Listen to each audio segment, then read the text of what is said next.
The Honor Magic Pad 2 offers a lot for just $600, namely a very bright and pretty OLED display, really good speakers and a very long battery life. But there's a catch. Many might think that it is the Snapdragon 8S Gen 3, which is not a top-of-the-line processor, but actually the performance is pretty good. No, the big weakness is something else.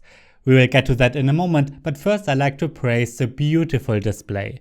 We get a 12.3-inch display with a very high resolution of 3000 by 1920 pixels, so everything looks razor sharp.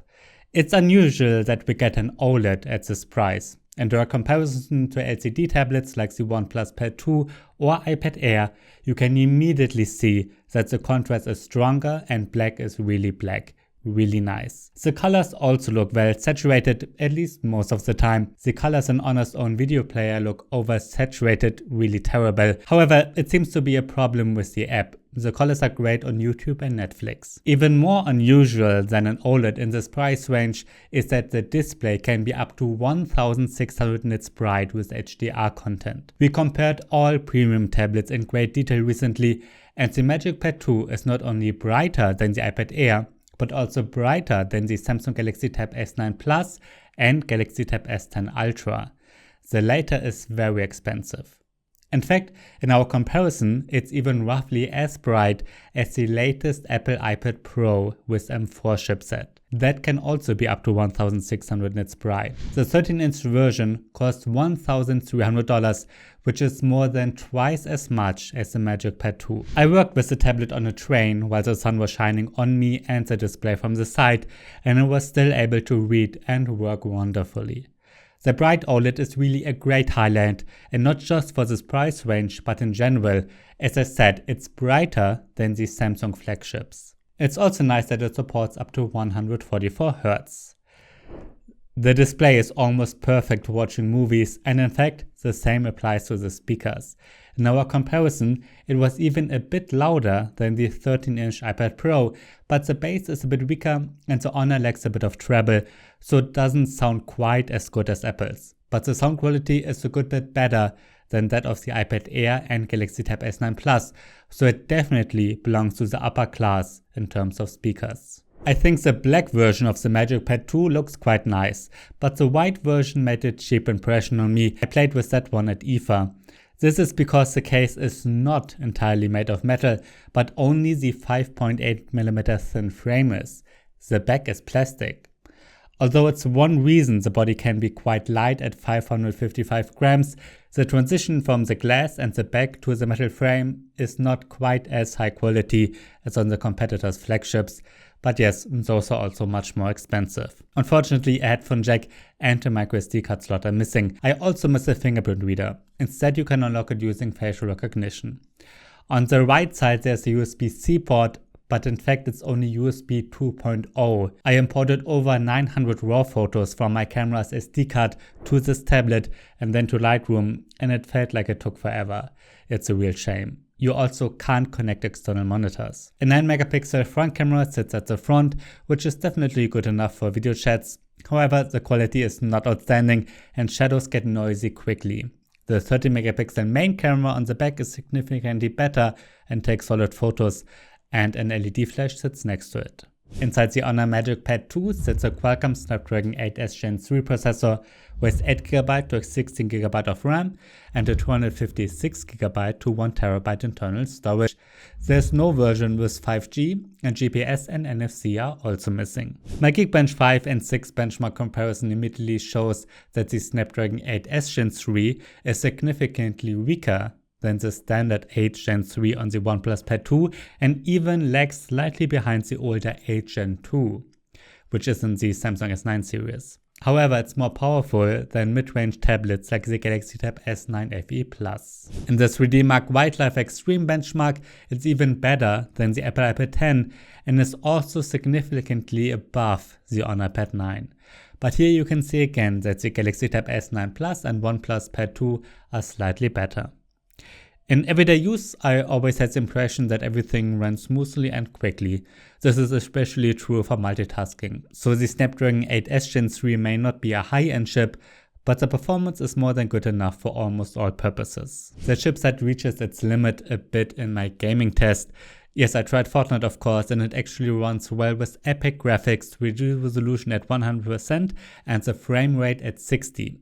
Not only does the graphics look really pretty, but the frame rate in real life is between 45 and 60 FPS, which is very smooth. However, if you set the maximum frame rate to 90, the graphics can no longer be set to epic, but only to low. For this, you need at least a Snapdragon 8 Gen 2. The S9 flagships from Samsung could do that with higher graphics, for example. Other games like Asphalt Unite and Zenless Zero run well at the highest graphics settings. At first I thought that this stylus was the weak point of this tablet. For about 24 hours I had a problem with it because it kept having very short dropouts, but clear dropouts. Since then, however, I have not been able to reproduce the problem and the stylus works well. So I don't know if it was because of some app in the background or something in my studio that caused interference, but after that one day, the Honor Magic Pencil 3 works exactly as it should and works perfectly. It looks like an Apple Pencil clone and is not only very precise but also reacts quickly, is pressure sensitive, and even recognizes when you tilt the pen slightly. This is great for shading. Since I had a temporary problem with this pen, I wrote a lot with it in various note-taking apps. As I said, I haven't been able to reproduce the problem since then, and it works well, and that's why I can say that this pen is great for handwritten notes. It has a small downside, however. The pen works best in Honor's own Notes app. It responds very well and very quickly here. However, a lag is visible in some third-party apps, for example in NoteShelf 3. Let's move on to the keyboard cover. This is not the biggest weakness of the Magic Pad 2 either, but it is definitely not a highlight. The cover is made entirely of plastic and protects the tablet when folded. The keyboard itself is great. I was able to use it to write longer text immediately. This is the case with many 12-inch tablets, simply because the keyboard can be large enough. However, it's quite a shame that you can only set up the tablet in the cover at one angle. Often the angle is a bit too steep for me. In some places the cover also feels quite cheap, like here at the top. However, it costs under $100 and is therefore significantly cheaper than many options from the competition.